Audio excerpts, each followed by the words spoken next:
자원회수시설, 즉 쓰레기 소각장 하면 대표적인 혐오 시설입니다. 그래서 지자체에선 소각장 인근 주민들에게 보상을 주고 있습니다. 바로 주민지원기금과 주민협의체입니다. 주민지원기금은 아파트 관리비 등으로 사용되고 주민협의체는 지원기금의 활용 방안과 소각장 운영을 감시하는 역할을 합니다. 이렇게 두 지원책은 소각장 주변에 사는 주민들만이 누릴 수 있는 소중한 권리인데요. 하지만 노원구에선 이를 두고 주민들 간의 갈등이 오랫동안 지속되고 있습니다. 구청이 개입했지만 오히려 문제는 더욱 커지는 모양새입니다. 집중 취재 와디슈에서 자세히 살펴보겠습니다. 노원구에 지급되는 주민지원기금은 연간 약 150억 원 정도. 주민협의체는 이 기금을 활용해 아파트 살림에 다양하게 보태고 있습니다. 보상을 받기 위해선 쓰레기 소각장 영향권 300m 내에 거주하고 있어야 합니다. 현재 영향권 안에 위치한 아파트들입니다. 그런데 이 중 두 곳의 아파트는 사정이 조금 다릅니다. 이곳은 SH에서 2016년에 건설한 중계 센트럴파크 아파트입니다. 제가 서 있는 이곳에서 쓰레기 소각장이 바로 보이지만 노원구 자원회수시설 주민협의체 소속은 아닙니다. 바로 옆에 있는 상계마들 아파트 또한 마찬가지입니다. 왜 이런 일이 벌어졌을까? 주민협의체에 새롭게 가입하려면 기존 협의체의 승낙이 꼭 필요합니다. 하지만 중계 센트럴파크 아파트의 경우 소각장보다 늦게 지어졌다는 이유로 계속해서 협의체 가입을 거절당했습니다. 상계마들 아파트는 더욱 심합니다. 세대수가 적다는 이유로 지금껏 참여를 거부당했습니다. 이 아파트를 보금자리 주택을 처음에 건설할 당시 서울시 그리고 SH공사 다 알고 있었던 거죠. 그런데도 중요한 거는 저 협의체 분들이 그거를 거부를 하고 있는 겁니다. 취재 결과 두 아파트가 주민협의체에 가입하지 못할 뚜렷한 이유는 없었습니다.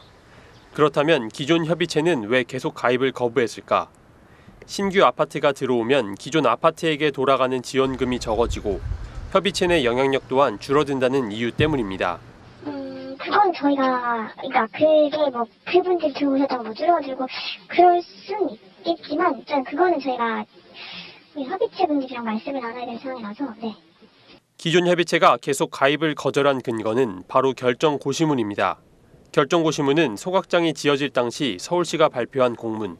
여기에는 지원기금과 협의체 대상이 되는 아파트 명과 세대수가 적혀 있습니다. 그분들에게 설명을 드렸는데 그 전부터 거기 이제 뭐 기존 아파트랑 그 뭐 새로 들어오려고 하는 아파트 전부 다 포함은 되어 있는, 법적으로 포함이 되어 있는 상황이고 그걸 계속 저희가 말씀을 드렸어요. 그게 뭐 변경 사항이 아니고 그분들도 해당이 포함된 게 맞다라고는 설명을 드렸어요.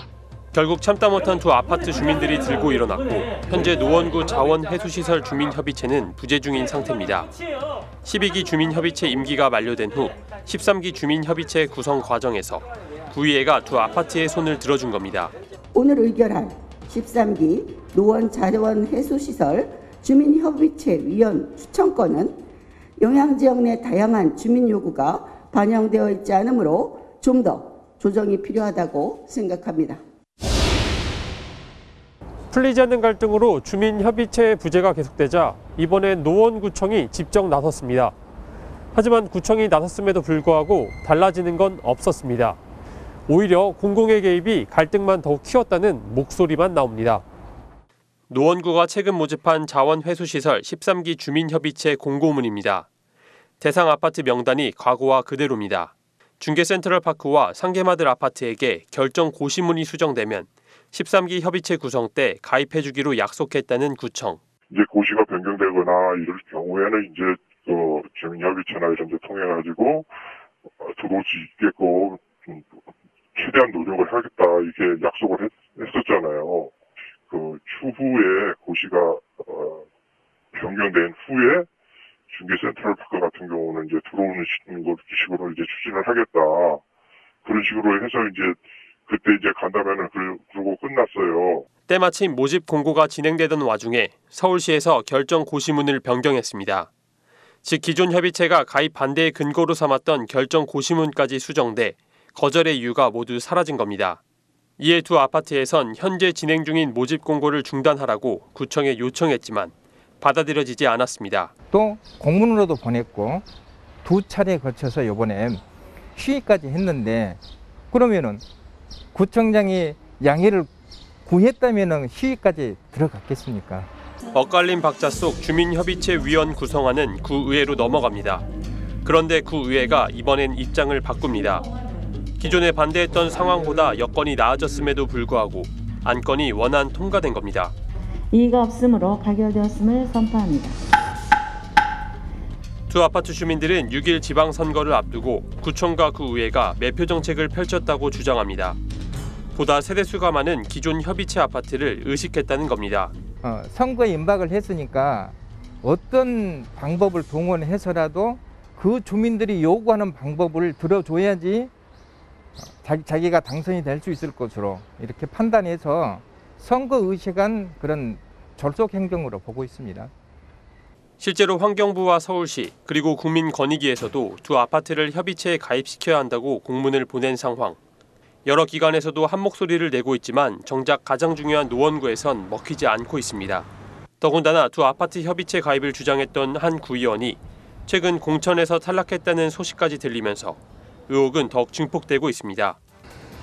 두 아파트가 쓰레기 소각장 영향권 안에 있는 것은 분명한 사실인 만큼 주민지원기금과 주민지원협의체는 이들의 정당한 권리라고 할 수 있습니다. 하지만 가입을 막을 명분이 없음에도 불구하고 그동안의 현실은 달라지지 않았는데요. 심지어 공공인 노원구청이 개입을 했는데도 말입니다. 만약 6일 지방선거가 없었더라면 그 결과는 조금 달라졌을까요? 구청과 의회가 매표 정책을 펼친 것이 아니라면, 또 그런 오해를 풀기 위해서라면 보다 명확한 설명과 합당한 해결책을 제시할 필요가 있어 보입니다. 지금까지 집중 취재 와디슈 이승준이었습니다.